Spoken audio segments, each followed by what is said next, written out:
Hi, it's Harry Redknapp here. You're listening to a proper podcast. It's the Alan Hudson Podcast. It's proper football, proper talk.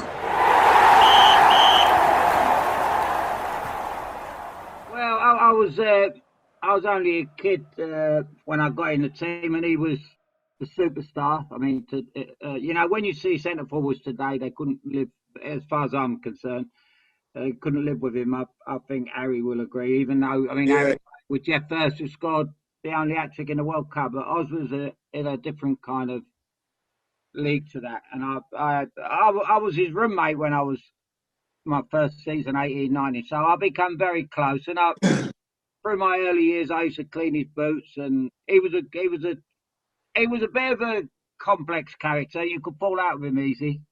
But I suppose that was part of his genius. He had so much self-confidence and in his ability and everything else. He was a pain in the arse, I think I agree. Where every club you go to, you got one player who's super confident. Like Brady at Arsenal was the same. Brady just didn't believe he could put a bad pass. Ozzy was the same. Everywhere he went, there was a player with that natural inbuilt confidence. And Ozzy was incredible. He was incredible. Yeah, when you looked at him, Al, the size of him, what a great, big, strong lad with them silky skills. Yeah, ability. He could do everything, couldn't he, really?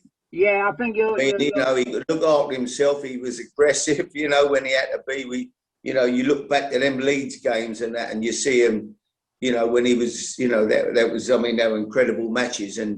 But Ozzy could certainly, apart from having that great ability, could take care of himself, couldn't he?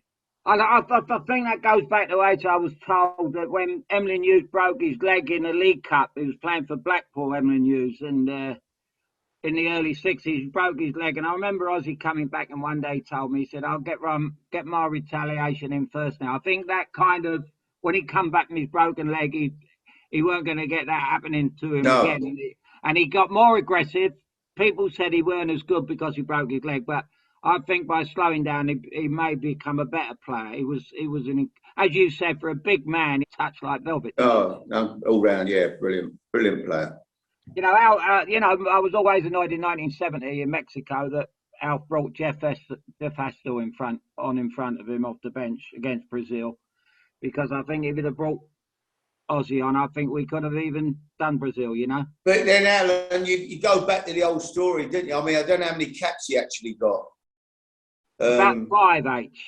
Well, he actually won 4 caps, and 2 of those were as a substitute. So he only actually started 2 England matches.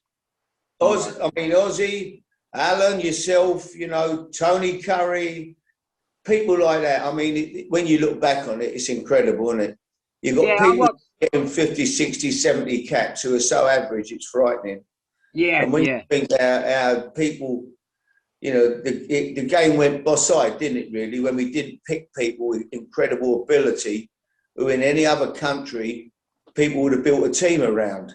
Yeah. And, I'm not, because I'm talking to you, you're in that. You, as I say, you, Ozzy, Tony Curry, were special talents that really, it was scandalous that you only got handfuls of caps each, Yeah, I watched I watched a bit of YouTube the other day, and I watched Charlie George score a hat-trick against Real Madrid for Derby.